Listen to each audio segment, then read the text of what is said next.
let's move on to what made me select Dancer in Blue. This is the actual photograph. And the subject is Anna. She's my husband's great niece. And Anna is 9 years old in this photo, and she's excited to be in makeup and costume, and she's headed to her first major ballet performance. Anna has that look of deep concentration in her face, and this photo has a lot of expression, and this photo has a lot of interesting color. And this photo has great composition potential and lots of texture. So I saw this on Facebook. My niece-in-law had posted it, and I was just immediately drawn to it. It had everything I thought would make a great portrait photo. Well, now look at that background. You know, it's in a van. She's on her way to the recital.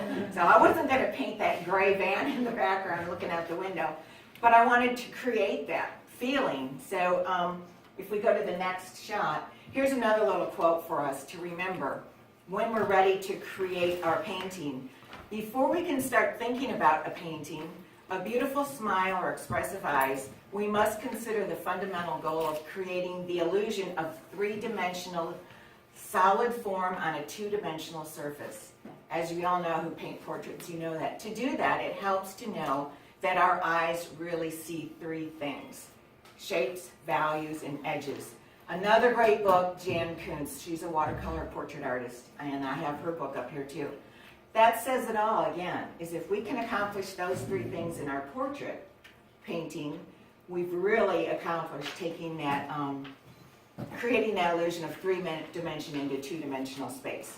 So, I don't usually show all my early sketches, but I told Larry that I would get right to the meat of it. So, and I brought the originals. Okay, so when I was studying to do this painting, you know, I did some quick studies to get, you know, relationships of color, texture, space, composition, and those were very quick studies in my, you know, on a piece of old watercolor paper.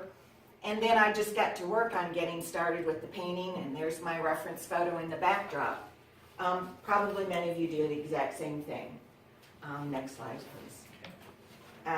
Okay, so this is then, to get to my final composition, this is a view of the painting. I wanted to get that texture in her costume, try to create some shininess in that costume, and the fact that there's all this fluff in her ballet suit, it makes me think of Degas. Of course, I'm nowhere near as good as Degas, but I just felt that when I was doing this painting. And she's made up. She's 9 years old, but she's made up to look like a ballerina. So the direct use of a lot of color in her face, I wanted her to look older. I wanted her to look like a ballerina who's ready to get started on her recital, and she has that intent look.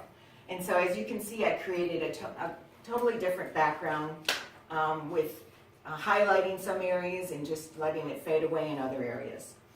So let's go to the next slide. This is the actual completed photograph, Dancer in Blue.